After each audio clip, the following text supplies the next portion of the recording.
Welcome students, welcome to this presentation on quotas and non-tariff trade barriers. This is the 10th presentation on topics in international trade.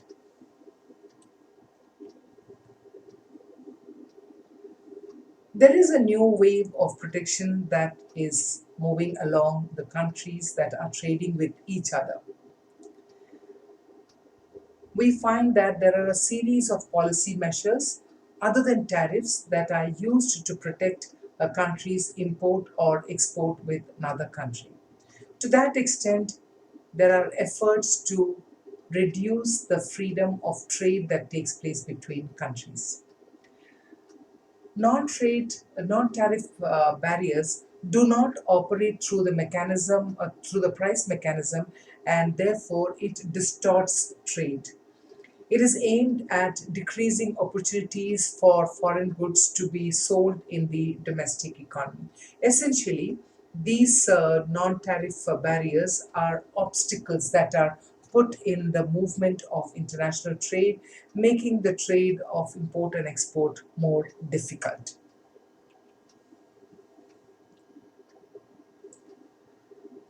Non-tariff barriers, they represent a major challenge to the policymakers, to the exporters and importers, because at any time, for any consignment, these non-tariff measures could be employed.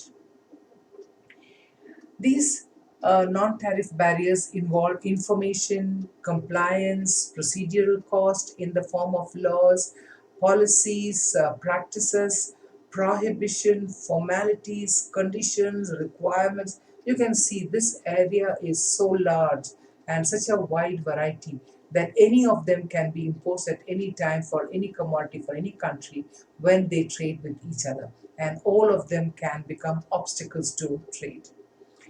Protectionist, there are three kinds of these non-tariff barriers. I would categorize them as protectionist device, which is the use of quota. The second one is administrative measures, which are the various formalities that are required. And the third one is the non-protectionist device, yet they become obstacles to trade, like the phytosanitary measures. The first one, let us look at the quotas. Quotas are restrictions on the quantity of goods that can be imposed. They were much in use after the World War, also continued after the Second World War, and countries were devastated both physically and in economic manner through the imposition of these kind of quotas. So, of course, the efforts were now on to dismantle the quotas that were being used by countries. Quotas are imposed on exports or on imports of a specific commodity for a specific period of time, and there is a physical limit to the number of units that can be imposed, and it is based on certain kinds of regulation that the state announces from time to time. This is used when the domestic demand for an imported commodity is not sensitive to price. Therefore, the only way the government feels that this can be restricted is by putting an artificial restriction on the quantity of the goods that can be imported into the country. The protectionist device can be employed for different reasons. It could be for protective effect, it could be consumption effect, it could be because of the kind of relationship that the country may have with another country. Any of these could be the reasons why these kind of protective quotas may be employed.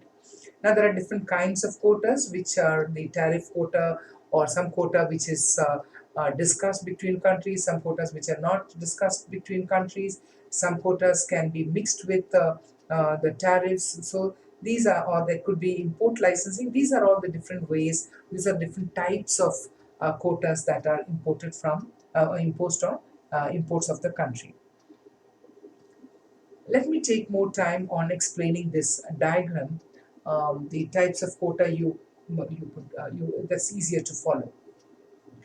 Now, the effect of quota is similar to the effects of tariff when it is explained with the help of a figure or the diagram. There are some small differences between the tariff diagram and the quota diagram, but nevertheless, it will be better to go through the earlier presentation on tariff so that the diagram is understood better. In this particular diagram, on the vertical axis, we have the price. On the horizontal axis, as usual, we have the quantity. Let's now take three conditions. The first condition is when it is country is under autarky, which means a country is not trading with another country. Now, in that particular case, the demand curve D and red demand curve and the green supply curve meet at a point E. The equilibrium is at point E and the domestic price is at DP. And I have not drawn the line down because there will be too many lines, but the quantity we know that we extend the line downwards to the quantity, we get the quantity demanded and quantity supplied. Now, in the second case, we now take the case where the country is having free trade with other countries and the goods are now being imported from other countries at the price that is ruling at the world market. So this, when free trade happens, the commodity that is coming into the country will be sold at PW price. Now, original domestic price was DP, and when the imports have come into the country, the price falls for that commodity to PW. So, when the price falls to PW, what we need to understand is what happens to the quantity of goods that are domestically produced, what happens to the quantity of goods that are being consumed at home, and what changes can take place in the welfare of the producers and consumers. Now, let's look at the effects of quota. The vertical line is the price and the horizontal is quantity. The D is the red line, the domestic demand curve. S is the domestic supply curve, and the equilibrium is at point E with price DP. And if the line is extended down, you get the quantity of the equilibrium quantity of demand and supply. Now, the second situation, let us assume that the country allows free import of goods or there is free trade. When the country allows free trade, the price of the commodity that is being imported is lesser than the domestic price. So this imported price is the lower blue line, which is PW. So PW is the world price. PW is the price in the world. Now, when this price is prevailing in the market, what happens to the consumption and what happens to the production? The first, let us understand what happens to the producer. Many producers will have to leave the market simply because they cannot afford to sell at such a low cost. So consumers, the producers will leave the market and then the domestic supply will get restricted to just OQ1 instead of the domestic output that was being supplied. So under free trade, the quantity that will be supplied by domestic suppliers, producers will be OQ1.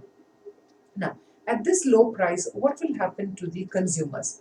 The consumers obviously are seeing that the price of the commodity has fallen and therefore they will increase their demand from OE equilibrium to OQ2.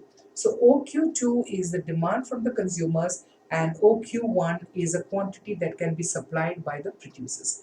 In which case we find there is a gap of Q1, Q2, that there is a shortage of Q1, Q2 in the economy. Now, how does this economy provide for Q1, Q2? Obviously, it is coming by the way of import. So the total quantity of import under free trade is Q1, Q2. At this point, the government follows protectionism and government imposes a quota on the imports. So when the government imports a quota, how does it affect the consumer, the producer, and other effects? What we can see is the government imposes a quota of Q1, Q3. That means only that much of commodity can be brought into the country. So Q1, Q3 is the total quantity of commodity that can be allowed to be imported into the country. So to show that, what we have done is we have drawn the blue line, which is SQ. So the supply shifts to the right to SQ, but the supply curve should not be drawn below the blue line, because the the quota starts only from the blue line upwards. So from the blue line, the horizontal blue line, we draw a line upwards to show SQ, which is domestic supply plus the quota. So there is a shift in the supply curve. Once this has happened, we find that the consumer, when the prices this will increase the prices, and when the price increases, the consumer will buy less of that commodity. How much of less of commodity? The consumer will go from Q2 to Q4. There is a decreased demand for the commodity, and then there is an increased supply of the commodity, with the domestic suppliers increasing. So there is, so this is clear. Now let us see the next step.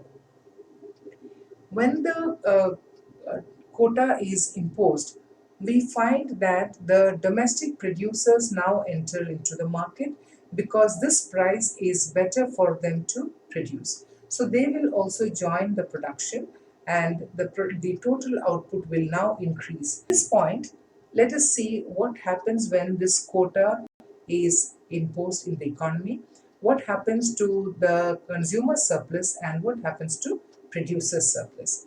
Earlier, we find that the consumer was getting a consumer surplus of the red triangle, red and blue triangle, that is DBPW. That was the consumer surplus before the imposition of quota.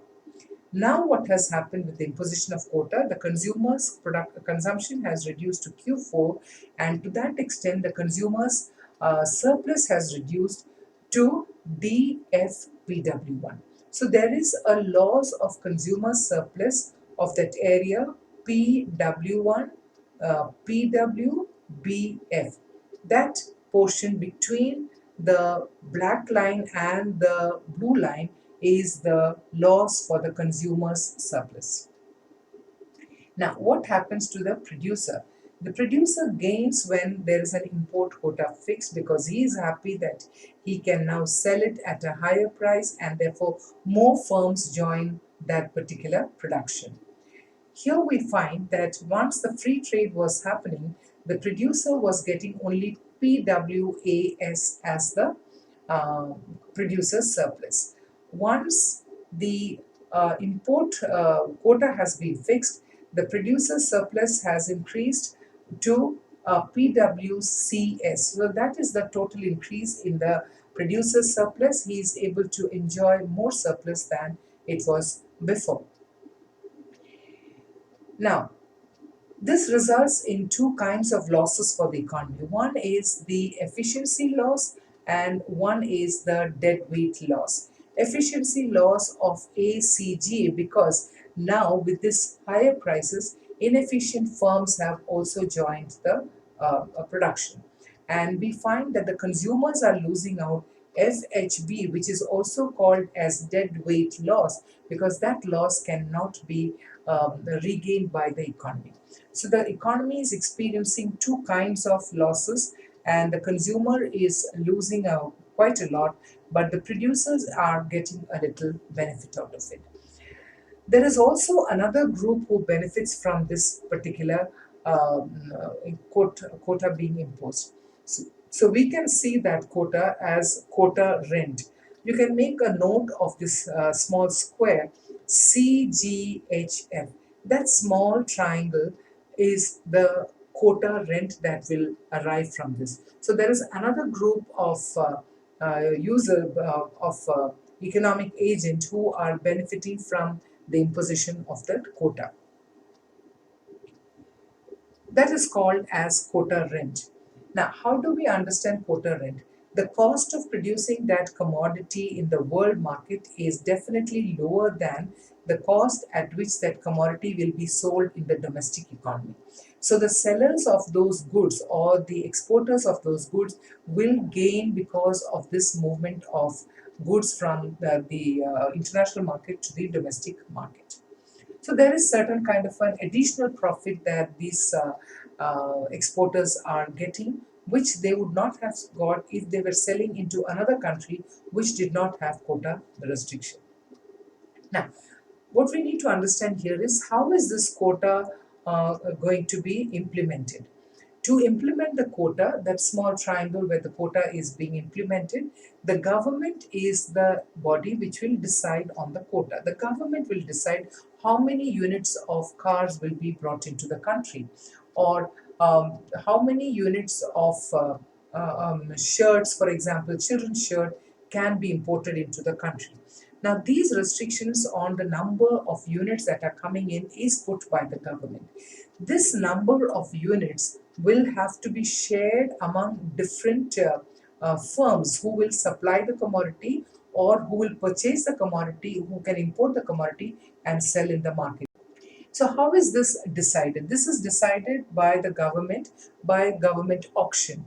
So, in this particular case, the economic agents, the firms will apply for the auction, and the biggest bidder will get the largest quantity of units of the commodity that they can import. There are profits that are received by these quota agents, and these quota agents, what profit they get is called as quota rent. Now, CGHF, the small square, who gets it? Is it the government who gets it? Is it the exporter who gets it? Is the importer who gets it? Is it the corruption that can come in, and therefore the corrupt agencies who are involved with the dispersal of quotas, the licenses that are being granted, or the allotment of quota that can happen? Who are these agents who can get the benefit of that extra profit? That is why quotas are considered to be non-transparent and ambiguous, in the sense it is not clear how the effect will be done. If the government gives the license and collects revenue, then the government, that portion of that quota will go to the government as revenue that it is collected by way of license. So corruption and resale of quota is very common, and in fact, at one time, we understand that the quotas are given on the firm's past experiences or past performance quota, it is called. In which case, a firm which has exported a large number of units gets larger share of the quota. It was seen that later in the clothing and textile industry, these firms were actually not engaged in production, but they were engaged in reselling their quotas to smaller firms who would buy this quota at higher price, produce the goods, and sell it in the name of this firm which got the quota from the government. Now, these kind of subcontracting was a very common thing that was happening in the textile and clothing sector when the MFA regime was in place. So in India, we still, it is not that all the quotas are removed. In India, we still have quotas. We have quota for importing gold, for example. So there is a quota for that. Then India also has export quota where India has to fit in within the quota of the sugar that it sells to the country. Interestingly, when the country is having import quota, then that quota is open to the world. So many countries can apply for selling their commodity into the country. The government of the country may decide from which countries how much percentage of that commodity will be purchased. So this is how quota system works. Under the quota systems comes this licensing, and the licensing is to provide the potential importers or exporters permission. They can secure permission from the government agencies to import or to export commodities of a particular kind for a particular period. So licenses expire over time. Now, this export license and import licenses are costly, they are cumbersome, they are time consuming, they are bureaucratic in nature, and therefore they act as a barrier to trade itself. They can restrict trade because one would say, why would one get into these kind of barriers that one has to handle? Now, for example, even today we have these kind of licensing that are required for the import of precious stones, semi-precious stones, seeds, plants, animals. All of these can happen from one country to the other only with the help of licenses. Of course, seed, plants, and animals also come under phytosanitary regulations, which I shall explain later. Licenses in India for trade purposes are issued by the Director General of Foreign Trade. In some cases, there is also the local content requirement, in which case the imports quotas are allowed, but the importer has to be mandated that that importer will use local requirements, and there is value addition that will happen to the imported commodity by using the local resources of labor or of other resources. This is to protect the employment of people, or to increase the employment of people, and also to encourage the use of local resources, which will be tied to the import of the commodity that is coming in. Example, for the manufacture of cars, many components have to be brought in from the local, many part of it are also sourced from the local producers. There is also something called as voluntary export restraint, in which case the exporting country voluntarily decides that they would not export that commodity that to that particular country beyond a certain quantity if they decide.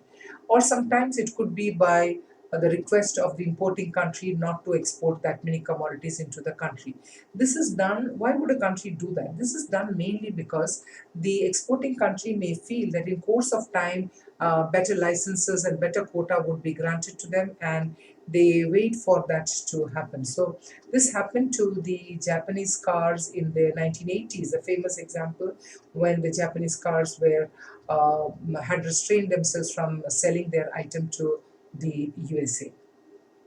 So this is generally done and agreed by the exporter to forestall other trade restrictions, so that if they don't follow this voluntary restriction, it is possible that the importing country might put bigger barriers to them. So to prevent that, they follow this voluntary restraint so that it becomes easier for them to export to that particular country.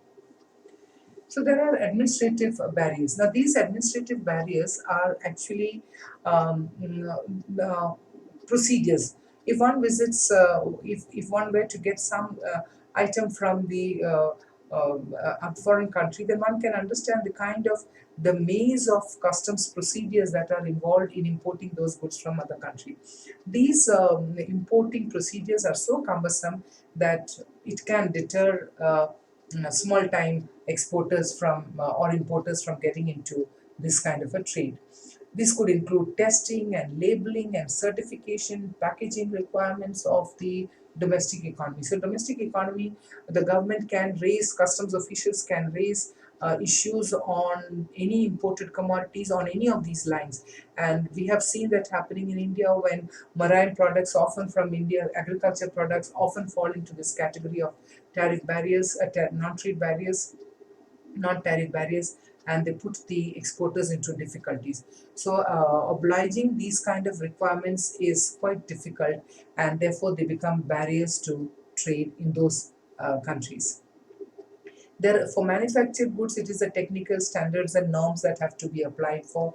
The countries may have set their own, especially manufacturing goods for the less developed countries may impose certain technical barriers because they are the ones who import a lot of manufactured goods from other countries. In India, for example, there are about 109 commodities that must be certified by the Bureau of Indian Standards and the National Standards Body to import, which is quite a cumbersome thing. We can imagine 109 commodities will go through these processes of testing and labeling and certification and packaging. And if anything is not up to the expectation of the authorities, then that consignment may face difficulties in being sold in the country. So countries find this kind of barriers quite difficult to overcome, and they act as barriers to trade. There is also this anti-dumping duties which are imposed by countries on them for the quotas that are for the goods that are coming into the country. Now, in this particular case, this is a form of discrimination that happens when countries export their commodities into the other countries because it's for because they have got excess production at home, or because they want to capture the market, or because they have consistently there is a demand for that particular good in the country. Now, in any of these reasons, these countries may export those goods into a domestic economy and sell it at a lower price. In such cases, the goods are allowed, but then the goods are allowed with the restrictions, because on that there will be an anti-dumping duty that is imposed. Now, the World Trade Organization has discouraged dumping, and it is almost dismantled now. Then there is this kind of a barrier which in some way favors the exporters, so that the exports can be made cheap into the world market, and other countries may actually object to this. For example, it happens to India, some of the goods, when exported goods, when they get export subsidies, the importing country raises objection to that, many for agriculture commodities.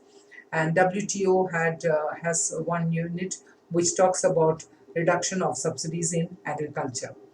Now, these are export earnings which could be exempted from tax. It could be that exporters are not liable to pay manufacturing tax, or they could operate in special economic zone where the rents are low, or it could be that export subsidies into other countries so that the goods are cheaper than the goods that are available in their domestic economies.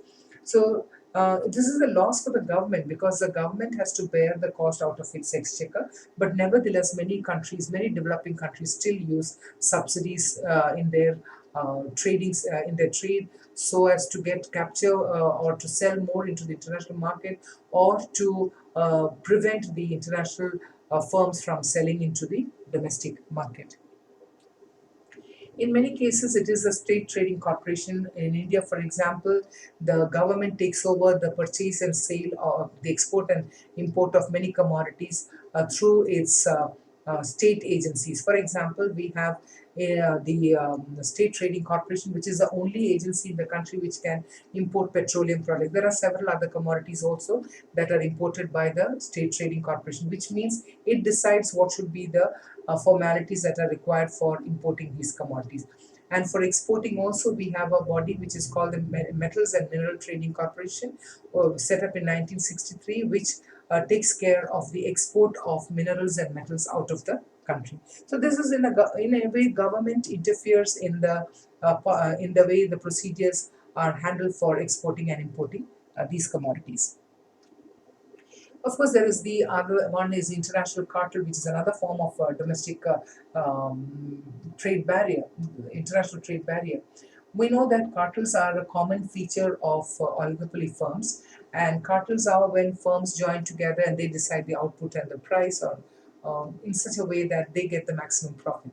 The same thing happens in the international market, where countries producing similar commodities may join together and agree upon the price and output.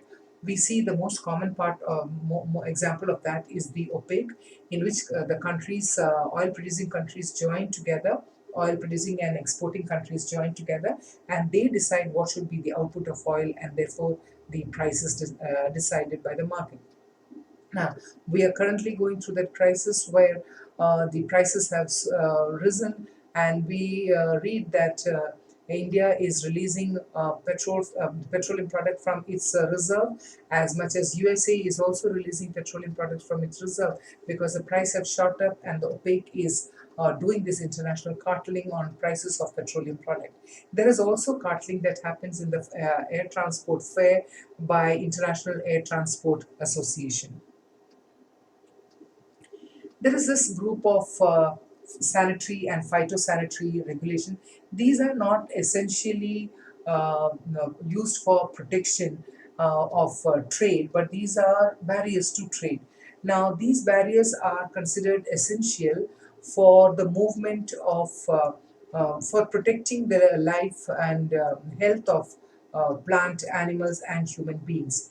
These are primarily designed for that. So there can be risk associated with the import and export of some of these items, like plant, seeds, animals. Now, these cannot move from one country to the other without the government permission, and this is because the plants could disturb the biodiversity of the receiving country.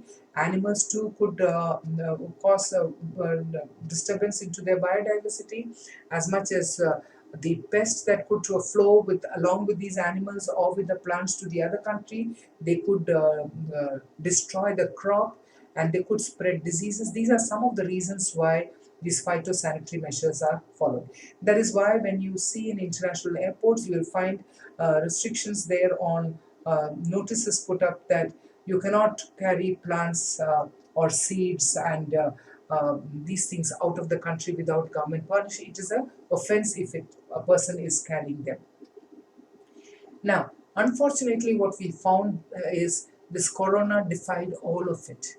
What happened with corona was the disease traveled from one country to the other, and we could not protect it through using the phytosanitary measures, and the disease spread across the world.